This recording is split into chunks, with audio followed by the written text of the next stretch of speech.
Democrats map a new path to the White House. The previous president's third run gets off to a sluggish start, and a balloon raises tensions between world superpowers.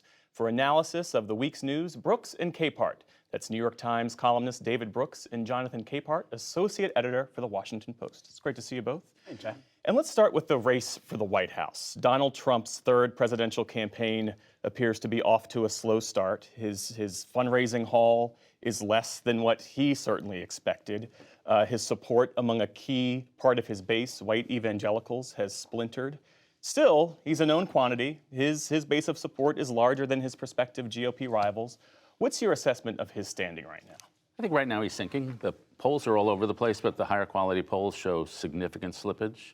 If you look at how many times he's mentioned on places like Fox News, it's plummeting.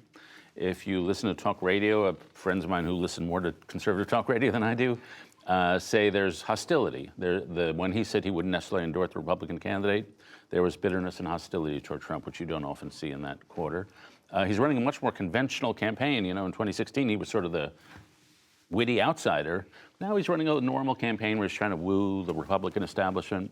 His opponents are a lot better informed about what their party really wants. So I think all in all, he could be saved by the fact that Republicans have winner-take-all primaries to quite a high degree. And so if he gets 28%, he could get 100% of the delegates in some states. But overall, I think there's a lot of evidence to show serious slippage. Jonathan, Nikki Haley is expected to announce her bid, her presidential run, on February 15th. Former Vice President Mike Pence is said to be in prayerful consideration of a potential 2024 bid. How do potential Trump challengers thread this needle of building a coalition without alienating Trump supporters? That's a great question for David. That means getting into their heads. That I don't know. We're about to find out. Nikki Haley is going to be the canary in the coal mine. Mike Pence could be the next one. Ron DeSantis assuredly will be the next one. To add on to something David was talking about, the Republican electorate is better informed, but I think these people who are considering jumping into the race against Donald Trump are better informed about who he is, how he reacts. The only thing we don't know is how will they react when they get punched in the face rhetorically by Donald Trump? How do they react when the big negative stories come out, if they come out, about them, and then he attacks them? How do they respond? I think right now, they have more to fear about their own abilities to run the race than they do about anything Donald Trump will do to them as an opponent. And David, Republicans who say they want to turn the page away from the Trump era note that the GOP needs to keep the field from being too crowded. That's what happened in 2016 that led to the emergence of Donald Trump, the nominee. Might that happen again? I think less than in 2016. If you go back and look at the polls where we were this time in 2016, there were a lot of people with 9 or 10 points. Christie, Rubio, Ted Cruz. Now, right now, there's Trump and DeSantis, and everybody else is like 2.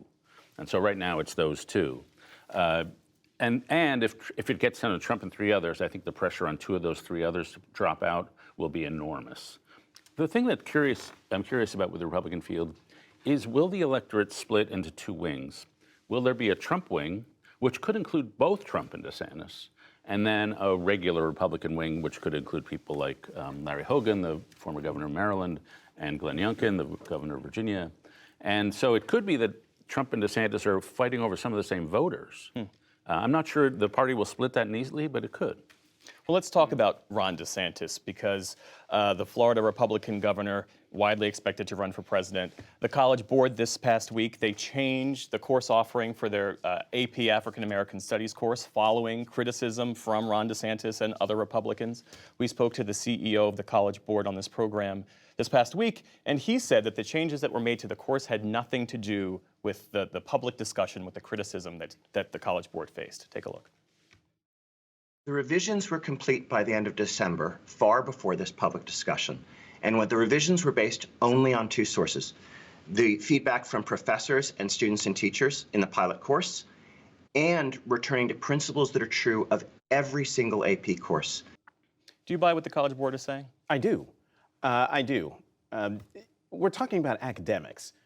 not politicians. I mean, these sorts of things happen in academia all the time. Just because you write a book, just because you teach a course, just because you've written an important article that was big in the social discussion, doesn't automatically mean that it needs to be taught in a classroom. And I know I'm going to get in trouble with a lot of people, but I want to pull the camera, the aperture back here. What Ron DeSantis is doing is deeply, deeply insulting.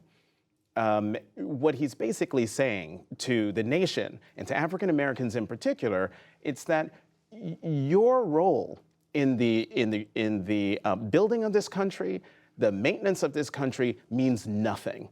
That without you, we could have gotten along just fine. And that's what's so, it's insulting, it's hurtful.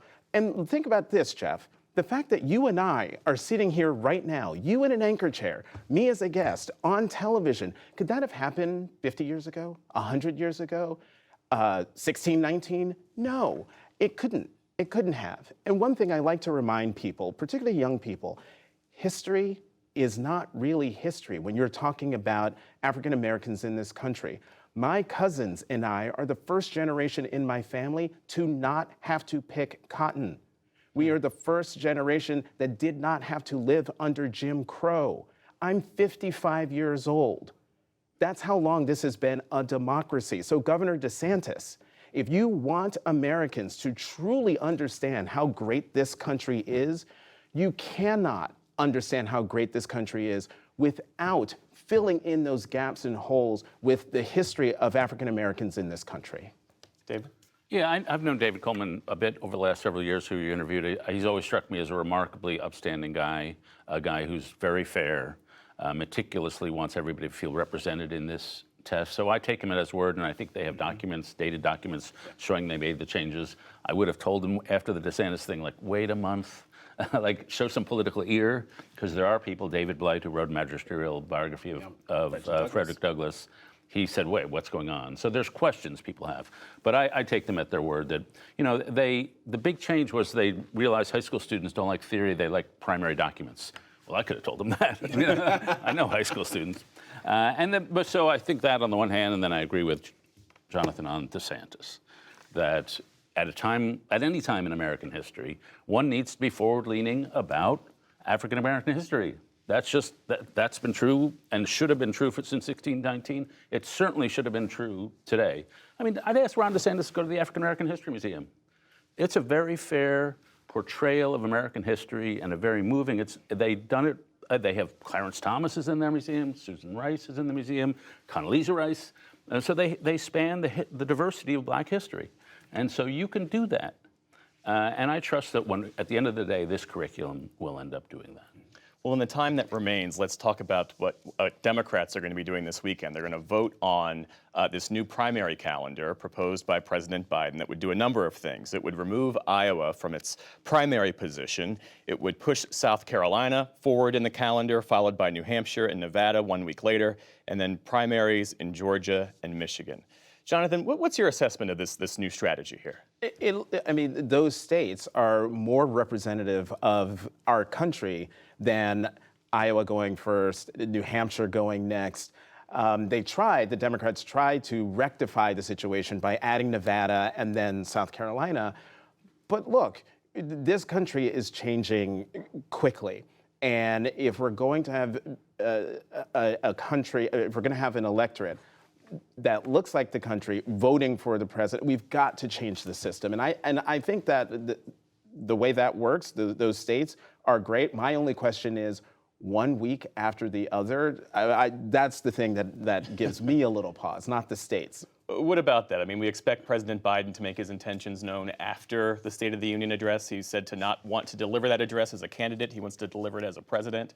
But if he's the only Democrat running, what difference does this calendar make? Well, maybe not much short term. I'm pretty sure he's going to run. I'm pretty sure he's going to be the nominee. So, but long term, you know, when I look at a calendar, I want three things. One, I want it for early states to be diverse. There's a period, I think Biden used to make this point, where a lot of candidates had dropped out of the race by the time 98% or 99% of Black and Latino voters could vote. And so that seems wrong. Second, I want it to be a small state. because I don't want a big state. It just takes so much money to run. I feel if you're not an insider candidate with tons of fundraising, you can't compete in Pennsylvania, Michigan. So you want to. South Carolina's reasonably small. And third, and most important, I want the state to be biased in the way I like Democratic candidates. And so South Carolina is an older state. It's a military state. And so it tends to select the more moderate. So if I'm Bernie Sanders, I'm probably not happy, or that kind of candidate. Right. But a moderate Democrat, it'll probably tend to favor them.